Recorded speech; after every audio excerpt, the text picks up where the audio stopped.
Hello, Grumps. Ever wonder if your kids are speaking in a foreign language? Yeah, me too. Honestly, I thought when I became a parent, I'd have to worry about maths, homework, or explaining why the dog can't go to school with them, not hiring a translator just to understand breakfast conversation.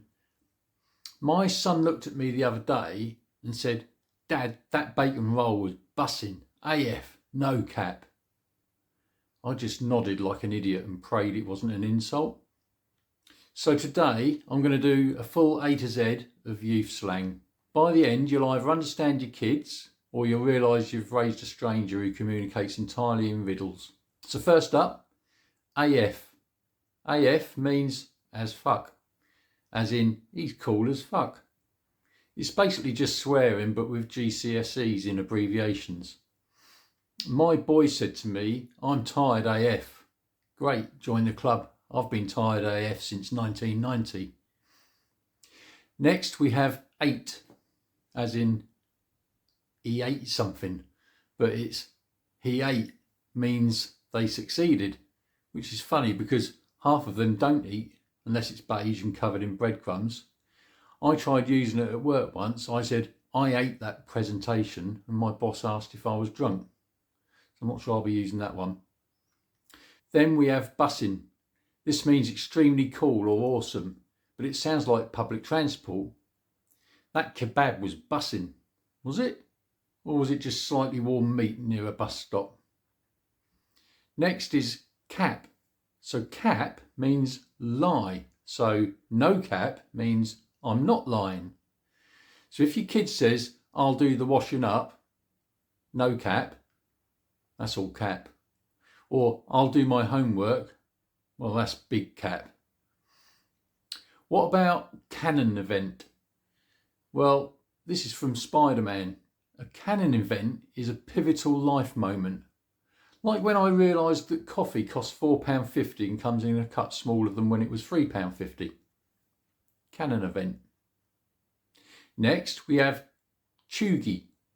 I don't even know if I'm pronouncing this one right, but there you go.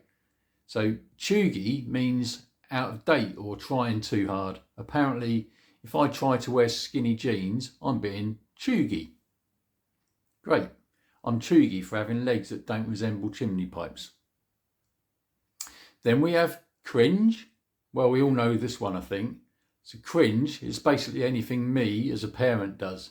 Breathing, existing, or the very worst kind of cringe, trying to use any of these words in front of my boy's mates. Definitely don't do that. The shame is infinite. Next up, cursed. It means unsettling, like a picture of Mickey Mouse with human teeth, or my wife's lasagna. Did I actually say that out loud? Actually, her lasagna is bussin', no cap. Honestly. Are you keeping up with this? Moving on swiftly, dead. Dead means laughing so hard you've died. I'm dead. Personally, I'm dead every time I open my energy bill. On to another familiar one, dope. So dope means cool. It used to mean drugs. In fact, I think it still means drugs. So that's a 2-for-1 deal on that one. Next is drip. Drip means stylish clothes. Funny because when I was young, if someone told me I had a drip, I'd blow my nose. I asked my boy if he liked my drip and he said, "Don't ever say that again, Dad." I said, "Fine, I'll stick to calling it a cardigan." Okay, so next we have Delulu, which is short for delusional. A bit like when we go shopping and my lad asks me if he can have those £300 trainers. He's Delulu. On to another one I'm not sure how you pronounce. Giat. Giat. Gaiat. No idea. Anyway, apparently this is shouted when someone's got an impressive body. But it just sounds like a cat sneezing. Giat. Bless you. Next up, extra. Means over the top. Apparently parents are always extra. Like when you ask, "Where's your coat, son?" Sorry for not wanting you to freeze to death. On to the next one, and that's fit. Now I'm told this is short for outfit. In my day, fit was a compliment, as in, she's fit. See? So even words from our youth are still used. They just evolve into a new meaning, basically. So if someone says, nice fit, they're not admiring your abs, just your £8 jumper from Primark. So moving on to the next one, which is fire. This means hot, trendy, or amazing. That song is Fire, which is ironic really, because if you actually set something on fire, kids today would just stand there filming it for TikTok. I think most of us know the next one, and that's GOAT, which simply means the greatest of all time. Trouble is, everyone thinks they're the GOAT, so that doesn't really work, does it? A bit overused, this one, I think. Can't all be the greatest, can we? Next we have one I haven't heard of before, go off. Go off. It means encouragement to rant, which actually is perfect because I've been going off since the start of this video. Go off, Dad. Fine, I will, because you just spent 20 quid on digital shoes in Fortnite. Up next is Gucci, which means good, which again is ironic because I've been to Gucci and there's nothing good about a £500 t-shirt, I can tell you. Then we've got IRL, which simply means in real life, as opposed to whatever pixelated planet kids live on these days. IRL is just real life where bills arrive. And what about this one? This isn't even short, you might as well just say the whole thing, but it's IYKYK. It stands for if you know, you know. And I'm sure that when I said if you know, you know, that was quicker than saying IYKYK. But anyway, it's basically a smug way of saying I'm in a club you're not invited to. It's the WhatsApp group of phrases.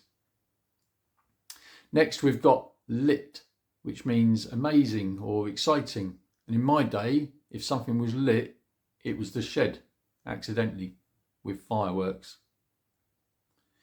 On to the next one, OMG. We all know this one, oh my God. But teens say it 40 times a day. If God actually picked up, it'd sound like a call centre. Hello, you're through to OMG support, please hold. Then we have ONG, and this means on God, a bit like I swear to God. So basically, it's just a knockoff OMG. It's like Coke Zero to OMG's Coca-Cola. So next we've got peng. Peng means attractive or appealing or excellent, excellent quality, that sort of thing. If you're over 30 and say it though, you're instantly on a watch list. Then we've got Rizz. Rizz means charisma. If you've got Rizz, you can charm anyone. I've got Dad Rizz. I can talk about car insurance for half an hour until you regret ever being born. Then we've got salty, which means bitter or angry. I'm probably quite salty. It's ironic because teenagers are salty about everything as well. Wi-Fi goes down for 5 minutes and it's the apocalypse. Next is sick or sick. I think most of us know this one, but it means cool or good, which is confusing because sick also means vomit. That's sick, yeah, so is norovirus. Now this one's a new one for me, sigma, as in sigma male. A male who is popular but was also a loner who separates himself from the crowd. So basically Batman on energy drinks. Then we have slay. Slay means you look amazing or stylish. You slayed, which sounds like a murder confession. And then we've got sleep on. Sleep on is to underrate something. Don't sleep on this album. Honestly, I'd love to sleep on anything, preferably for 8 hours. Next is snatched. It means something looks good or perfect, but if someone tells me I look snatched, I'm assuming I'm being kidnapped. Up next is sus, which means suspicious, which is hilarious because teens can spot sus behaviour in 2 seconds, but they still trust a bloke on Discord offering free trainers. We all know the next one, I think, TBH, to be honest, because teenagers aren't already brutally honest enough. TBH, Dad, your head looks shiny. Cheers, son. That really adds to my day. Getting near the end now. On to the tea, which funnily enough is the next one.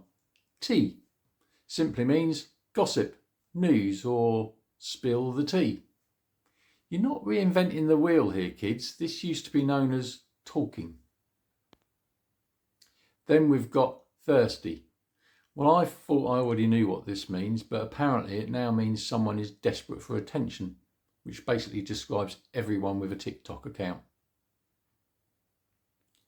Then one that's been around for years and years, and that's vanilla, and it means boring or beige. But vanilla ice cream isn't boring, it's a classic. I've never heard of this one. This is yassify or yassify, I don't know how it's pronounced. But it basically means putting so many filters on your photo that you look like a waxwork of yourself. It's like Madame Tussauds meets Photoshop. And last up is YOLO or YOLO. Do you say YOLO or do you say YOLO? I'm guessing YOLO. But it's simply short for you only live once, which is usually shouted before doing something that is probably a really bad decision, like eating a 3-day-old kebab. So there you have it. You can now understand about 20% of what your kids are saying, and the rest just nod, smile, and hope they're not insulting you. Like and subscribe if you like this, and leave your comments below. Did I miss out any slang words? Probably, so let me know which ones. I'm off now as I'm tired AF. No cap. Catch you later, Grumps.